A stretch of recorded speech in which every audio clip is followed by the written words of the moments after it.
आज के न्यूज़पेपर में बहुत इंपॉर्टेंट आर्टिकल आया है election commission chief election commissioner को लेके। तो ये आपको पता होना चाहिए, एग्जाम के लिए बहुत इंपॉर्टेंट है। देखो एक्चुअल में हुआ क्या था, सुप्रीम कोर्ट ने 2023 में एक जजमेंट दी थी Anoop Barnwal versus union of India, जिसमें यह कहा था कि जब आप चीफ इलेक्शन कमिश्नर या इलेक्शन कमिश्नर्स को अपॉइंट करते हैं तो प्रेसिडेंट को अपॉइंट करने से पहले 3 मेंबर कमेटी से कंसल्ट करना है, जिसमें एक पीएम होंगे, लीडर ऑफ ऑपोजिशन या लार्जेस्ट ऑपोजिशन पार्टी इन लोकसभा, और एक चीफ जस्टिस ऑफ इंडिया होंगे। और ये भी कहा था कि ये तब तक है जब तक पार्लियामेंट कोई लॉ नहीं बनाता। देखो एक्चुअल में स्टोरी क्या है, election commission of India article 324 के अंदर बनी है, और जब से बनी है 25 जन 1950 से इसकी अपॉइंटमेंट जो होती है वो president used to appoint CEC and EC on advice of सीओएम्स।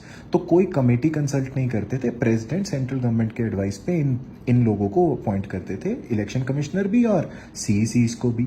और इसीलिए बहुत बड़ा इशू था कि इनकी अपॉइंटमेंट अच्छी नहीं है, क्योंकि आप किसी कमेटी को अपॉइंट नहीं करते तो ऐसा हो सकता है कि आप अपना ही बंदा वहां बिठा दो।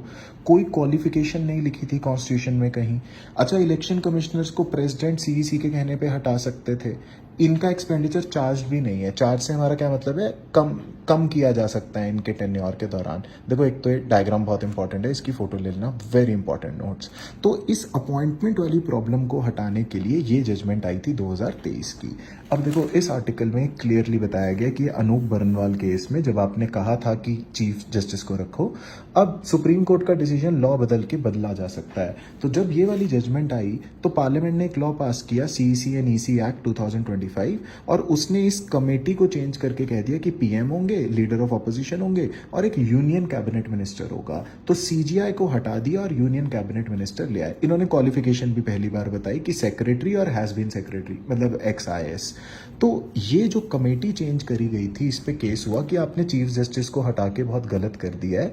लेकिन अब सुप्रीम कोर्ट ने कहा है कि भाई चीफ जस्टिस का रोल हमने ही कहा था कि वो तब तक है जब तक पार्लियामेंट लॉ नहीं बनाता, तो इतनी कोई बड़ी बात नहीं है। पर उनका ये कहना है कि अगर ये कमेटी है जिसमें पीएम और एक उन्हीं के मिनिस्टर हैं, तो वही होगा जो एग्जीक्यूटिव कह रहा है। फिर तो पहले की तरह ही हो गया, जैसे सेंट्रल गवर्नमेंट कहती थी वही बंदा आ गया।